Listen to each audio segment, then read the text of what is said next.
Hello Days of Our Lives fans, and welcome to Daytime Dramatics channel.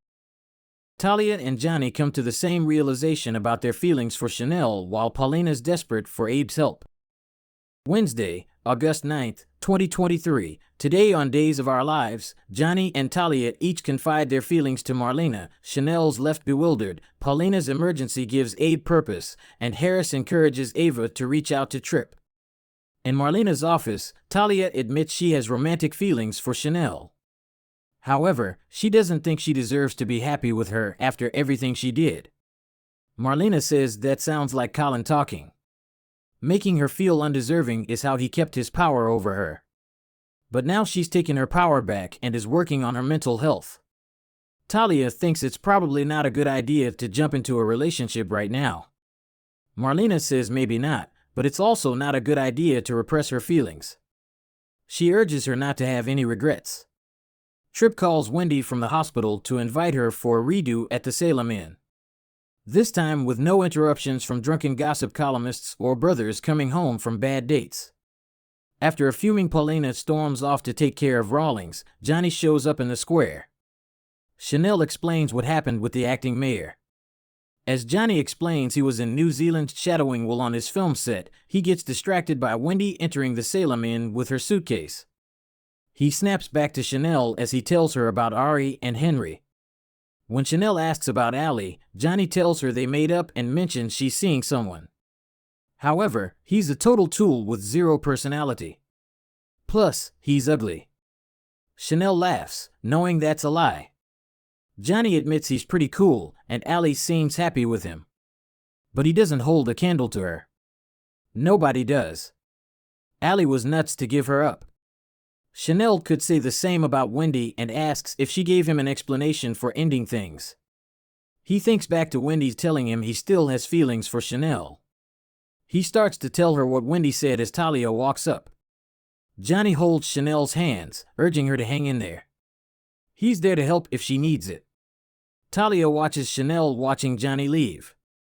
As Chanel fills Talia in about the bakery, Chanel notes Talia seems nervous. Talia takes a breath and says Chanel doesn't have to respond, but she has feelings for her. If she reciprocates, could she let her know? But only if she wants to. A jittery Talia rushes away, leaving Chanel bewildered. Wendy enters a Salem Inn room to find candlelight, champagne, and a do not disturb sign on the door. When Tripp presents room service, he discovers it's not what he ordered. He wants to fix it, but Wendy suggests they just skip ahead with their evening. He moves in close. "We can definitely do that," he says. However, he can't let the chocolate fondue he ordered go to waste. She dips a strawberry and says it's the best and he is her dream come true. He repeats the sentiment. As Kayla continues to quiz Abe with her photo flashcards at home, Paulina stops by. She pushes past a protective Kayla to ask Abe if can be a good mayor. She fills him in on Rawlings going after Chanel's business, a business Chanel only started with the support of Abe's initiative. She urges him to help her daughter before it's too late. As Kayla and Paulina argue over the latter pushing Abe too hard, he interrupts to declare he'll do it. Being mayor will give him purpose and it could help with his recovery. He promises a concerned Kayla he'll come right back if it's too much too soon. He has to at least try to help his stepdaughter. Paulina enthusiastically embraces Abe as Kayla watches with trepidation. In Bayview, Ava apologizes to Harris, assuring him she's feeling better.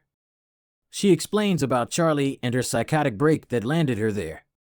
She was feeling better, though, and thought her visions of her dead son were gone. So, she tried to wean herself off her meds, but she won't make that mistake again. Her shrink thinks her hallucinations are due to her guilty conscience. When he asks for details, she recaps how her inability to mother Tripp led her to be a terrible mother to Charlie. She tears up over the lives she's taken, assuming he doesn't know how it feels. Unfortunately, he says, he does. Harris fills her in, unable to understand why he's so vulnerable to mind control. That's why he asked to be committed. He always thought of himself as invincible. Ava points out no one is. Harris asks how long it's been since she talked to Tripp. She says it's been months because she attacked him the last time he came. She fears snapping on him again. He encourages her to reach out. As Wendy rubs Tripp's bare chest at the Salem Inn, she suggests they give up trying to make everything perfect. It's too much pressure. She just wants to be in the moment. He agrees and kisses her shoulder. They're interrupted by a call from Bayview, letting Tripp know he can visit his mother. Wendy encourages him to go now. She'll be there when he gets back. At Bayview, Ava thanks Harris for encouraging her to reach out to her son. After he leaves for a session, Tripp shows up. Mother and son tightly embrace each other. When Johnny comes to Marlena's office, she jumps up to hug him. After catching up, he admits he might still have feelings for Chanel. She does her best to keep a neutral expression. That's it for today. Let us know your thoughts in the comment section and don't forget to subscribe for more spoilers and updates.